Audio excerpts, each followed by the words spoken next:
Good morning friends, home maker Tanima Adhikari চ্যানেলে নতুন video নিয়ে হাজির হয়েছি। আর আজকে হচ্ছে রবিবারের সকাল থেকে ব্লগটা শুরু করলাম। ঠাকুরঘর থেকে সোনাই পূজা করছে। ফ্রেন্ডস, আর এই সোনাই এখন গোপালকে তুলছে, কারণ হচ্ছে আগের দিনে বাসনপত্র সব পড়ে রয়েছে। আজকে যেহেতু একটু লেট করে উঠেছি, তো সেই জন্য আর কি সোনাই গোপালকে তুলে দিচ্ছে। তুলে আমার এনা রুমাল নেবো, এনা সরলি এখানে আছে, হাত বাড়িয়ে নিতে পারো। তো ওই জন্য সোনাই গোপালকে তুলছে, আর আমি এদিকে হচ্ছে সব কিছু বাসনপত্র মেজে রান্নাঘরটা একটু ক্লিন করে নিই। কোথায় যাচ্ছে বলে দাও ফ্রেন্ডসদের। হ্যাঁ, তো আমি এখন এই সোনাইকে দিয়ে আসি ড্রয়িং শেখানোর ওখানে। হ্যাঁ, আর বাবা চাবি কই? চাবিটা তো সোনাইকে ড্রয়িং শিখতে দিয়ে আসছি। আছে ড্রয়িং ক্লাস নিয়ে যাবো, তো সুজি খাইয়ে নিয়েছি। সানডে তো আজকে। দেখো তো চাবি আছে কি। ঠিক আছে ফ্রেন্ডস, এখন তো ওই 11টা বাজে। তো দুজনে না, আগের দিনে ভাত ছিল, আমি আর হাজব্যান্ড দুজনে আলু ভেজে খেলাম। আর হচ্ছে চিকেন এনেছে হাজব্যান্ড আজকে, তো চিকেন রান্না হবে, শুক্তো হচ্ছে, আলু ভাজা। তো এই দিয়ে আজকে দুপুরে আমরা হচ্ছে লাঞ্চটা কমপ্লিট করবো। তো সোনাই তো ড্রয়িংয়ে গেছে, আমি কটা কেচে নিয়েছি। আজকে এখনও পর্যন্ত আমি ছাদে যেতে পারিনি। তো ছাদে যাব, গিয়ে ওই এটা বাকিগুলোকে খাবার দেওয়াও হয়নি, আজকে 11টা বাজে। তো যাবো, সোনাই আজকে ঠাকুর তুলেছে দেখছো। আমি এখন রান্নার কাজটা না কমপ্লিট করে নিচ্ছি, শুক্তোটা বসে দিয়েছি। রান্নাটা করা থাকলে সোনাই আসতে একটু গান টান করাতে পারবো। আর ওই জন্য আর কি করেছি, হয়তো সব কমপ্লিট হবে না, কারণ চিকেনের মশলা এই যে করবো মিক্সিতে নিয়েছি সবে।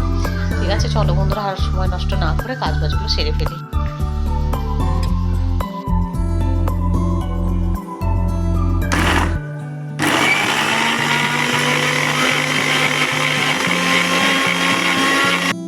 মানুষ পারে না বলে এরকম কোনো কাজ নেই। মানুষ সেরকম মানে পজিশনে পড়লে সব কিছুই শিখে যায়, কোনো কিছুই তার শেখার বাকি থাকে না, যদি নিজের ইচ্ছাটা থাকে আর কি।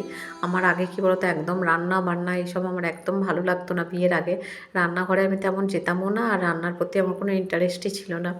কিন্তু বিয়ের পর দেখো, হয়তো পারতাম না সেরকম ভালো, আস্তে আস্তে আস্তে আস্তে করে সবই শিখে গেছি। হ্যাঁ, তো মানুষের দেখো মানে বলে না যে আমি এটা পারি না, এটা কোনোদিন করিনি, সেরকম বললে কোনো কিছুই মানে সেগুলো কী বলো তো, নিজের ইচ্ছা না থাকলে তখন তো কেউ শেখাতে পারে না। হ্যাঁ, তো আমার হাজব্যান্ডও ধরো আগে কিছুই করতো না, ধরো রান্না বান্না আর কি ওইসব কোনো কিছুই করতে হয়নি। কিন্তু মানুষ দেখো, সেও দেখো এখন অনেক কিছু রান্না বান্না শিখে গেছে। প্রথম প্রথম ভাবতাম যে কী করে করবো, এখন দেখো সব কিছুই করতে পারি। হ্যাঁ, হয়তো যে খুব যে ভালো একদম পারদর্শী তা নয়, কিন্তু তো কাজ চালাবার মতো তো করেই নিতে পারি না। এখন দেখো সব কিছুই রান্না করি, সব কিছুই বিয়ের এত বছরে সব কিছুই মোটামুটি শিখে গেছি। কাজ চালাবার থেকেও ভালো কিছুই করতে পারি মোটামুটি। হ্যাঁ, তো দেখো আজকে শুক্তো রান্না করছি, এখানে সমস্ত কিছু দিয়ে মানে ওই কী বলে রাঙালু ডাঁটা সব কিছু দিয়ে শুক্তো করতে যা যা লাগে সব কিছু দিয়ে বসে দিয়েছি। এদিকে একটু আলু ভাজা করেছি, চিকেনটা এখানে মশলা মাখিয়ে রেখেছি, আলুও কাটা হয়ে গেছে। সব কিছু থেকে রেডি করে হাজব্যান্ড বাজার থেকে এলো, একটু চা করে নিলাম, দুজনে বসে একটু চা খাচ্ছি। তো সোনাই চলে এসেছে ড্রয়িং থেকে। হাজব্যান্ড নিয়ে আসার পর ওকে একটু গানে বসিয়ে দিয়েছি, কারণ আজকে আবার তো অনেক দিন পর ক্লাসে যাচ্ছে, প্রায় 1 মাস পর। 2 সপ্তাহ হচ্ছে এক্সামের জন্য যায়নি, তারপরে 1 সপ্তাহ আমি বাপের বাড়ি গেছিলাম, তারপরে ওখান থেকে এসে ওই জ্বর মতো বলে পাঠাইনি। 1 মাস মানে 4টে ক্লাস পুরো অফ হয়ে গেছে, মানে কতটা যে মানে 4টে ক্লাস অফ হওয়া মানে যে কতটা ক্ষতি, সে কেবলমাত্র আমরাই বুঝতে পারছি। তো যাই হোক, প্রত্যেক সপ্তাহে কাজটা করিয়ে রেখেছি, আশা করি অতটা অসুবিধা হবে না।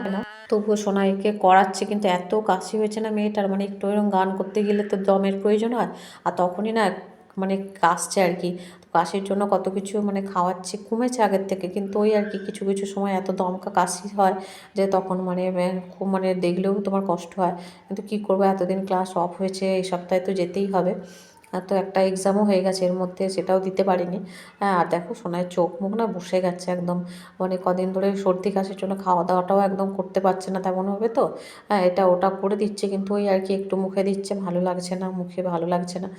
তো যাই হোক, চলো গান টানগুলো করিয়ে নিই, করে নিয়ে আবার ওকে টাইমে স্নান করাতে হবে, খাওয়াতে হবে, ঘুম পাড়াতে হবে। হ্যাঁ, অনেক কাজ, রবিবার তো জানো একটু ব্যস্ততার মধ্যেই কাটে। আর মানে রবিবার সকাল থেকেই শুরু হয়ে যায় সেই ব্যস্ততা। হ্যাঁ, তো আগে যখন সোনাইয়ের গানের ক্লাসে যেত না তখন তো এত ব্যস্ত থাকতাম না। রবিবারটা আমরা বেশ একটু এনজয় করেই কাটাতাম। এখন কিন্তু রবিবার মানে অন্য দিনের থেকে অনেকটা চাপের। সোনাইকে স্নান করে নিয়েছে, আলু ভাজা আর এখানে দেখো এটা ডাঁটা টাটা দিয়ে একটা শুক্তো করেছে আর চিকেন, এই দিয়ে সোনাইকে ভাত খাইয়ে দিচ্ছি। শুক্তোটা করেছে কারণ হচ্ছে একটু মুখটাও ছাড়বে, তাই না?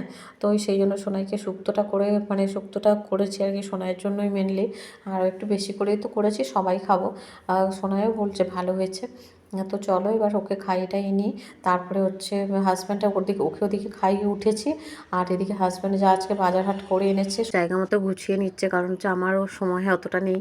আর হাজব্যান্ড তারপরে স্নান টান করে আর খাওয়া দাওয়া করে নিয়েছে, গুছিয়ে গেছে, এখন ক্লাসের উদ্দেশ্যে রওনা হচ্ছে। আর আমি সোনাইকে ওদিকে ঘুম পাড়ালাম আর কি। তো ওই জন্য হাজব্যান্ড আজকে একাই ভাত বেড়ে খেতে বসে গেছিলো। আমি ঘুম পাড়িয়ে এসে দেখছি হাজব্যান্ডের খাওয়া হয়ে গেছে, কারণ আজকে সোনাইও একটু লেট করে ঘুমিয়েছে। ছোট মানুষ তো, শোয়ালেই যে ঘুমিয়ে পড়বে তা তো নয়। তো সেই জন্য হাজব্যান্ড এখন ক্লাসের উদ্দেশ্যে রওনা হচ্ছে। এবার আমি হচ্ছে খাবো দাবো, হ্যাঁ পুজো করব, তারপরে খাওয়া দাওয়া করে তারপরে আবার সোনাইকে ডাকবো। আর আমার এই রবিবারটা অনেকটা চাপের হয়। তো যে কোনো কাজ করতে গেলে কিছু তো স্যাক্রিফাইস করতেই হয় বলো। হাজব্যান্ডকে আমি বলেছিলাম তুমি ক্লাসে ভর্তি হও, আমি সব কিছু ম্যানেজ করব। আর এখন যদি আমি বলি আমি এটা করতে পারছি না, ওটা করতে পারছি না, তাহলে মানুষটা কী করে করে বলো সব কিছু। আর ছেলেদেরকে কী বলতো, ঘরে সব কিছু না শোনাতেও নেই আর অত বলতেও নেই, কারণ ওনারা বাইরের কাজগুলো তো করে থাকে। তো আর আমরা ঘরটা সামলাই মহিলারা, তাই না? আর তাও তো হাজব্যান্ড অনেক কিছুই করে দেয়। তো সেই আর কি। তাই তো আগের সপ্তাহে আমার শরীরটা ভালো ছিল না বলে হাজব্যান্ডকেও ঘরে কিছু কাজ বাজ ছিল আর কি, সেই জন্য হাজব্যান্ড আগের সপ্তাহে ক্লাসে যায়নি, বাড়িতেই ছিল। আর এই সপ্তাহটা হচ্ছে হাজব্যান্ড আবার ক্লাসে যাচ্ছে। হাজব্যান্ডের বন্ধ করলে না খুব অসুবিধা, প্র্যাকটিক্যাল এমন এমন জিনিস মানে যেগুলো বোঝায়, যেগুলো হচ্ছে ক্লাসে না গেলে না বোঝাও যায় না। আর তো সেই জন্য আর কি হাজব্যান্ড চলে গেল। তারপরে আমি এসে পূজাটা সারলাম। দেখো এই যে সুন্দর করে গাছের ফুল ফুটেছে অনেক কটা, অরেঞ্জ কালারের জবা, তারপরে চন্দন জবা, সমস্ত ঘরের ফুল দিয়ে সুন্দর করে সাজিয়ে নিয়েছি। খাওয়া দাওয়া হয়ে গেছে, রেডি হয়ে গেছি, সোনাইও উঠে পড়েছে। তো আমি পেনটা নিতে ভুলে গেছি, তাই আবার উপরে উঠে এলাম। তোমার কাছে কি কোনো পেন আছে মা? পেন্সিল বক্সে আছে না? পেন্সিল বক্স আছে তো? পেন্সিল নেব একটা।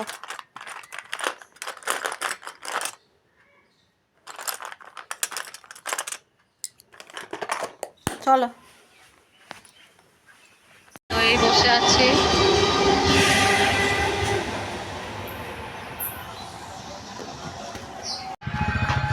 ঝালে না পুরো ঘাম দিয়ে দিয়েছে, এত ঝাল লেগেছে কি বলবো, আর ঝাল লেগেছে। সস দিয়ে চাটনি দিয়ে সুন্দর করে দেয়, লাস্টেরটা আর কি ফ্রি।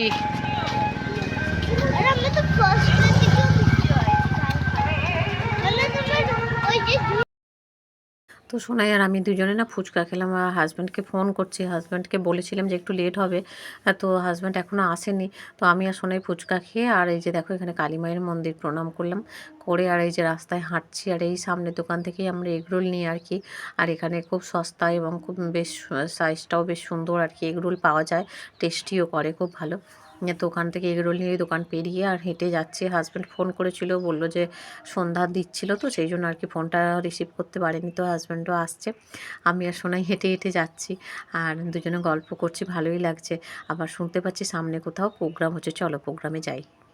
তো এখানে এসে আর দেখলাম যে প্রোগ্রাম হচ্ছে, বসন্ত উৎসব হচ্ছে আর কি। এখানে নাচের প্রোগ্রাম হবে, বেশ মানে একজন হচ্ছে টিচার আর কি, উনি হচ্ছে নাচের অনুষ্ঠানটা অ্যারেঞ্জমেন্ট করেছেন ওনার সমস্ত ছাত্রছাত্রীদের নিয়েই এই প্রোগ্রামটা। তো প্রোগ্রামটা শুরু হতে দেখলাম অনেকটা দেরি হবে, আর এত মশা কামড়াচ্ছে এখানে, তো আর বেশিক্ষণ লেট করলাম না, কারণ সোনায়ও সেই দুপুরবেলা বেরিয়েছে। সবেই যে দেখো প্রদীপ প্রজ্বলন হচ্ছে, এবারও অনুষ্ঠানটা শুরু হবে, তারপরে গান হবে, উদ্বোধনী সঙ্গীত হবে, অনেক লেট হবে। তাই হাজব্যান্ডকে বললাম চলো আর দাঁড়িয়ে থাকবো না, বাড়িতে চলে যাই, সোনাইয়েরও খিদেও পেয়েছে। তো ওই জন্য আর কি একটুখানি জাস্ট দেখলাম, আর একটু দাঁড়াতে পারলে ভালো হতো, কিন্তু ওই মশার উপদ্রব প্রচণ্ড। আর এখন এত মশা চারিদিকে না, এইসব খোলা জায়গায় যে মানে প্রোগ্রাম দেখবো দাঁড়িয়ে, মশা কামড়ে একদম মানে করে দিচ্ছে, হাতগুলোতেও পর্যন্ত কামড়াচ্ছে এত মশা। তো সেই জন্য আর বেশিক্ষণ দাঁড়ালাম না, সোনাইয়েরও তো কাশি মতো হয়েছে, আর ওই জন্য দাঁড়ালাম না, চলে এলাম। হ্যাঁ, বেশিক্ষণ আর ওয়েট করলাম না। আর তো একটুখানি দেখেছিলাম, বেশ সুন্দর লাগছে। তো ওই যে ইনি হচ্ছেন, হ্যাঁ, যিনি প্রোগ্রামটা অ্যারেঞ্জমেন্ট করেছে ওই ম্যামের হচ্ছে গুরুমা ইনি, ঠিক আছে। তো বেশ ভালো লাগছিল দেখতে আর শুনতে। থাকতে পারলে আরও ভালো লাগতো জানো তো। আর ছোট্ট খুদে খুদে বাচ্চারা সব নাচবে, একদম পুটকু পুটকু, কি ভালো লাগছিল। সব ইয়েলো কালারের আর রেড কালারের পাড়ওয়ালা শাড়ি পরেছে সবাই, সুন্দর করে সাজুগুজু করে এসেছে। হ্যাঁ, একদম ছোটো ছোটো, ধরো ওই 4-5 বছর, 6 বছর, 7 বছর এরকম আর কি। হ্যাঁ, তো এখানে দেখো এই যে সম্মান জ্ঞাপন করা হচ্ছে। অনেক কিছু বেশ অ্যারেঞ্জমেন্ট করেছে, দেখলাম ভালোই লাগছিলো যতক্ষণ দাঁড়িয়েছিলাম। আসার সময় একটু চপ মুড়ি নিয়ে চলে এসেছি আর চা করেছি। হাজব্যান্ড এসে হাজব্যান্ডের ক্লাসের অনেক লেখা টেখা দিয়েছে, হাজব্যান্ড এখানে পড়তে বসেছে। আর সোনাইও এখানে একটু বসবে আমার কাছে, আমি সোনাইকে পড়াবো। আর কি, আর হাজব্যান্ড ওদিকে হাজব্যান্ডের পড়াগুলো করছে। তো আজকের ভিডিওটা আর বেশি বড় করিনি, রাতে ডাল সেদ্ধ আলু সেদ্ধ ভাত খেয়েছিলাম, গোপালকে শয়নে দিলাম। ব্লগটা এখানে